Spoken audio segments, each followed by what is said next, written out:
उत्तराखंड के ऊंचे पहाड़ों के बीच बसा था एक छोटा सा शांत गांव, घनस्याली। यह गांव इतना दूर दराज था कि वहां तक मोबाइल सिग्नल भी मुश्किल से पहुंचता था। चारों तरफ ऊंचे देवदार के पेड़, ठंडी हवा और सन्नाटा। दिन में यहाँ का नजारा जितना खूबसूरत था, रात को उतना ही भयावह हो जाता था। धुंध इतनी घनी होती कि कुछ ही कदम आगे देखना नामुमकिन हो जाता। गांव के लोग जल्दी जल्दी घरों में घुस जाते थे, क्योंकि कहा जाता था कि जैसे ही रात होती है, गांव के किनारे से एक अजीब सी घंटी की आवाज सुनाई देने लगती है। टन टन टन।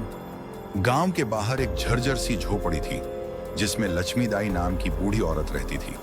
वह गांव वालों से ज्यादा बात नहीं करती थी और लोग भी उससे दूर ही रहते थे। कहा जाता था कि उसके पास एक काली बकरी थी, पूरी रात काली, उसकी आंखें लाल जैसे अंगारे, और सबसे डरावनी बात, उस बकरी की कोई छाया नहीं पड़ती थी। लोग कहते थे लक्ष्मीदाई कोई तांत्रिक थी और वो बकरी उसका साधन थी।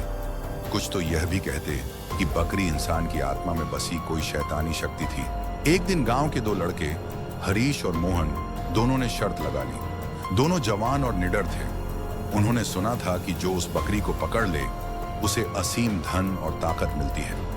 उन्होंने तय किया कि आज रात 12 बजे वो लक्ष्मीदाई की झोपड़ी के पास जाकर उस बकरी को पकड़ेंगे।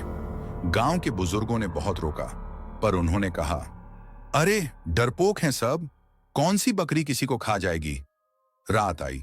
आसमान पर कोई चांद नहीं था, बस बादलों से घिरी अंधेरी रात। दोनों ने हाथ में लालटेन ली और जंगल की ओर चल पड़े। ठंडी हवा चल रही थी और झाड़ियों में कुछ कुछ खड़कने की आवाजें आ रही थीं। अचानक हवा में एक अजीब गंध फैलने लगी, जैसे किसी जानवर का खून सड़ रहा हो। दोनों के कदम धीमे पड़ गए। तभी एक झाड़ी के पीछे से लाल आंखों वाली वो काली बकरी दिखाई दी। उसकी आंखें सीधी उन दोनों को घूर रही थीं और उसकी घंटी धीरे धीरे बज रही थी। Ton ton.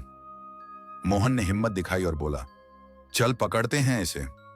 उसने एक कदम आगे बढ़ाया, तभी बकरी ने गर्दन धीरे धीरे मोड़ी और उसके मुंह से एक इंसानी आवाज निकली, क्यों आए हो मेरे पास। हरीश के हाथ से लालटेन गिर गई। लौ बुझ गई। अब सिर्फ काली रात थी और उस आवाज की गूंज। अगले ही पल एक भयानक चीख गूंजी, आ! और फिर सब सन्नाटा। सुबह जब गांव वाले उस रास्ते पहुंचे, तो वहां बस मोहन का जला हुआ पैर और हरीश की लाल टोपी पड़ी थी। चारों तरफ राख बिखरी थी, जैसे किसी ने आग लगाई हो। लेकिन न वहां कोई झोपड़ी थी, न बकरी, न लक्ष्मीदाई। उस दिन के बाद से लक्ष्मीदाई कभी दिखाई नहीं दी।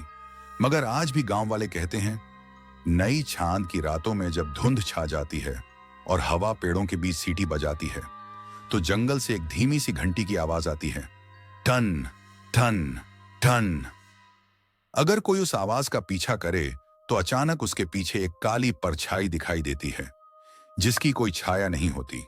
और फिर वही धीमी पर डरावनी आवाज सुनाई देती है, क्यों आए हो मेरे पास।